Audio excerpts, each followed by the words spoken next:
Bonjour. Pour ceux qui ne me connaissent pas, je m'appelle Alphonse. Pour moi, la petite ceinture, c'est fini. Je me suis fait embaucher par la Compagnie de l'Est en tant que mécanicien pour conduire des trains sur la ligne de Vincennes. J'ai pu emmener Alfred, mon chauffeur. J'avais envie d'un peu de campagne pour respirer l'air frais. Notre joujou, c'est une 031T Est qui pèse 50 tonnes, avale 5 mètres cubes d'eau et 3 tonnes de charbon. Je vous invite à parcourir les 54 km de la ligne avec nous. On va partir de la gare de Paris-Bastille et desservir les gares de Reuilly, Bel-Air, Saint-Mandé, Vincennes, Fontenay-sous-Bois, Nogent-sur-Marne, Joinville-le-Pont, Saint-Maur-Créteil, le parc de Saint-Maur, Champigny, La Varenne-Chenevière, Sucy-Bonneuil, Boissy-Saint-Léger, Vimey-Brévannes, Villecrène, Mandres, Centeny-Cervon, Brie-contre-Aubert, Grésy-Suines, Coubert-Soignol, Dieppe-le-Guigne et Verneuil-l'Étang. Notre gare de départ, c'est la gare de Paris-Bastille, sur la place du même nom. C'est une gare terminus qui compte 6 voies à quai et équipée de ponts transbordeurs pour les locaux. Elle date de 59, comme toutes les gares de la ligne jusqu'à la Varenne. Personne à quai, les voyageurs sont tous montés dans les voitures. À Matocante, il est pile 11 heures. Alfred, la pression est bonne. J'actionne le régulateur et on démarre. Comme les voies sont à l'étage, on emprunte le viaduc de Paris, qui longe l'avenue Daumesnil. C'est un viaduc de 72 arches, en briques roses et pierres de taille, qui fait un peu plus d'1 kilomètre.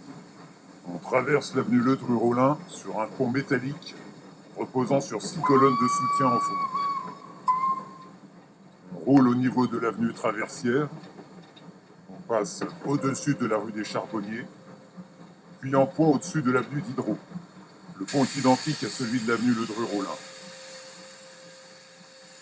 On arrive à la station de Reuilly, en longeant la gare de marchandises.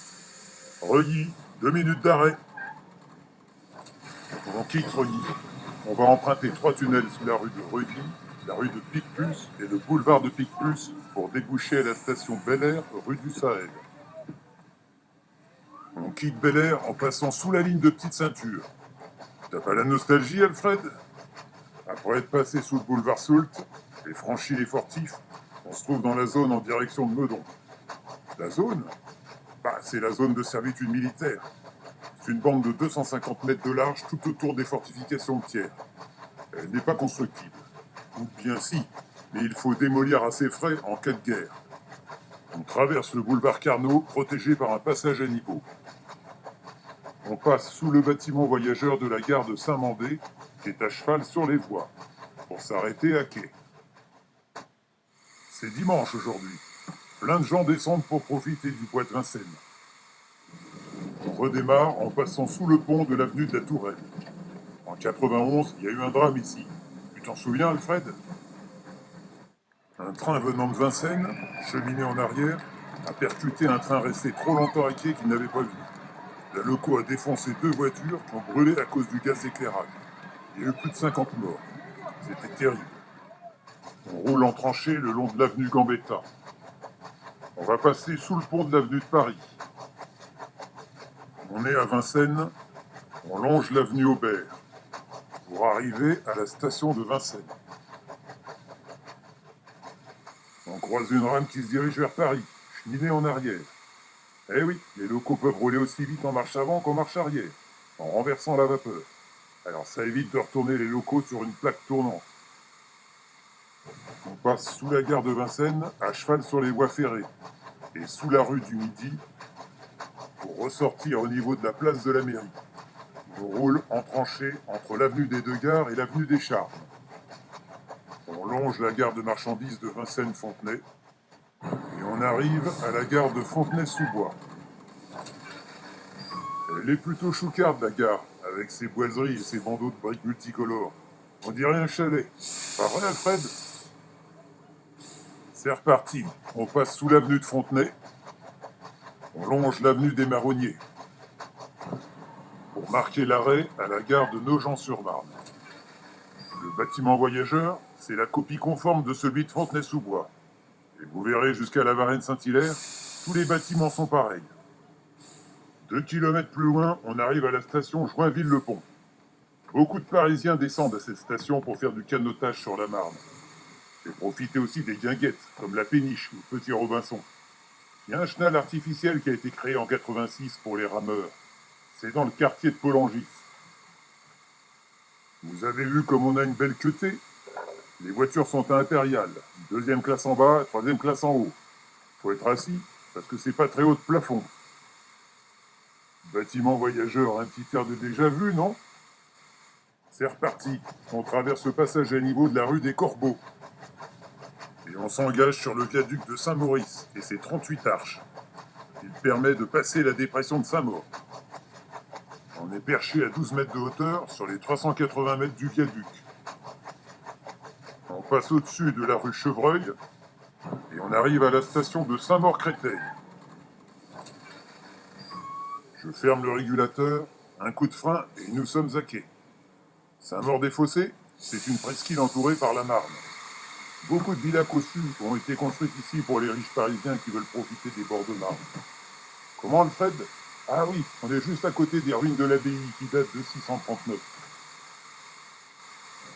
On franchit le passage à niveau entre le boulevard National et le boulevard Rabelais et la rue de Marinville. Petit coup de sifflet à un collègue qui conduit cheminée en arrière en direction de Paris. Et on arrive à quai à la station du parc de Saint-Maur. Ils ont de la chance, les Saint-Mauriens. Il y a 4 stations rien que pour eux. On peut dire que le chemin de fer a bien aidé à créer l'expansion de Saint-Maur. On passe sous le pont de pierre qui relie l'avenue du Réservoir et l'avenue des Marronniers. On longe l'avenue du Grand Chêne. On passe sous la passerelle des Lacs. Elle relie l'avenue de la Passerelle et l'avenue des Lacs. Les gosses adorent regarder passer les trains et être enfumés par le panache des locomotives. Pas vrai, Alfred? On est rejoint sur la gauche par la ligne de Grande Ceinture. Elle fait le tour de Paris à une 15aine de kilomètres des Fortifs. Elle a été construite récemment pour relier toutes les lignes qui se dirigent sur Paris et ainsi soulager la petite ceinture. On approche de la gare de Champigny. Champigny, 2 minutes d'arrêt. Les gens qui descendent ici habitent généralement dans le quartier de Champignol. La station assure aussi le service des voyageurs de la Grande Ceinture. Nous arrivons à la station de La Varenne-Saint-Hilaire. La Varenne a toujours voulu être indépendante de Saint-Maur. Il faut dire qu'avant 1791, Saint-Maur et Saint-Hilaire étaient 2 villages séparés. Il y a une manche à eau avec réservoir sur le quai. Ça tombe bien, l'eau est à la cave dans le niveau d'eau. Si on ne veut pas rester en rideau, on va reniper ici. La bête n'a plus soif. On franchit le passage et niveau de la rue du Bac. On traverse la Marne sur un pont métallique en direction de Sucy-Bonneuil. À partir de là, c'est la campagne. On approche de la gare de Sucy-Bonneuil. Elle a été mise en service en 72. C'est à ce niveau que la ligne de Grande Ceinture bifurque vers Athis-Mont. Le bâtiment voyageur a changé d'allure, avec un corps central à un étage et 2 ailes latérales en maçonnerie. Vous verrez, les gares sont identiques jusqu'à Brie-Comte-Robert. On traverse l'avenue de la Gare et on arrive à la station Boissy-Saint-Léger, mis en service en 74. Les gens descendent ici pour visiter le château de Grosbois. C'est une demeure de chasse dont le début de construction date du XVIe siècle.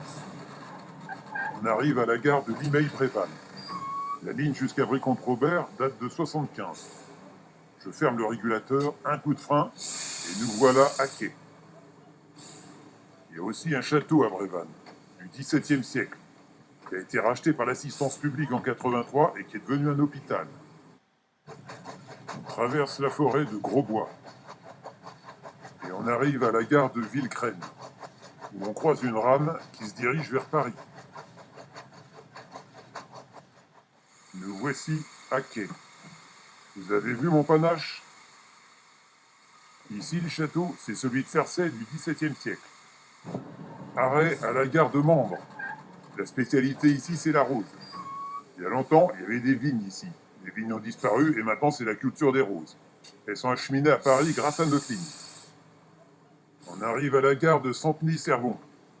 Il y a une rame sur l'autre quai qui se dirige vers Paris. Centeny et Servon sont deux petits villages distincts. À propos, Alfred, t'as pas un frangin qui habite à Centeny? Les Lapierre y ont construit un château il n'y a pas longtemps, en 68 je crois. On quitte la station de Centeny. On arrive à Bréconte-Robert. Alfred, la loco a bon appétit. Vas-y à la petite semée. Bréconte-Robert, c'est l'ancienne capitale de la Brie. C'est un village de 2600 âmes, avec un château du XIIe siècle en son centre. On arrive à la gare de Grésy-Suisse. La ligne qui va à Verneuil-l'Étang a été mise en service en 92. L'architecture des bâtiments voyageurs change un peu, avec la toiture du corps central en pente vers le quai. Grésy-Suisse, c'est la capitale de la rose. Elles sont cultivées ici et cueillies pour être acheminées à Paris par la ligne de Vincennes. C'est le train des roses. Les wagons de marchandises sont attelés en queue de train et collectent les roses via les gares de Coubert, Grésy-Suisse, Centeny-Servon et Mende. Les roses sont débarquées à Reuilly, où elles prennent la direction des Halles pour être vendues. Les calèches attendent à côté de la gare le retour des fleuristes. On arrive à la gare de Coubert-Soignol. Il y a plus grand monde qui descend ici. À Coubert, il y a un vieux château, construit par François Ier, le château de la Grange-le-Roi. Soignol, c'est un paisible village de 600 âmes. 1 minute d'arrêt à la gare de Yèble-Guigne. Yèble est un petit village de 300 habitants. Alfred, tu savais que Guigne au XVe et XVIe siècle s'appelait Guigne la putain? Quitte Guigne pour arriver à Verneuil-l'Étang. À Verneuil, il y a un embranchement pour Marlambry. Mais pour nous, on arrête ici. J'espère que le voyage vous a plu. Alfred et moi, on vous souhaite le bonjour. Rendez-vous sur une autre ligne. Allez, à la revoyure.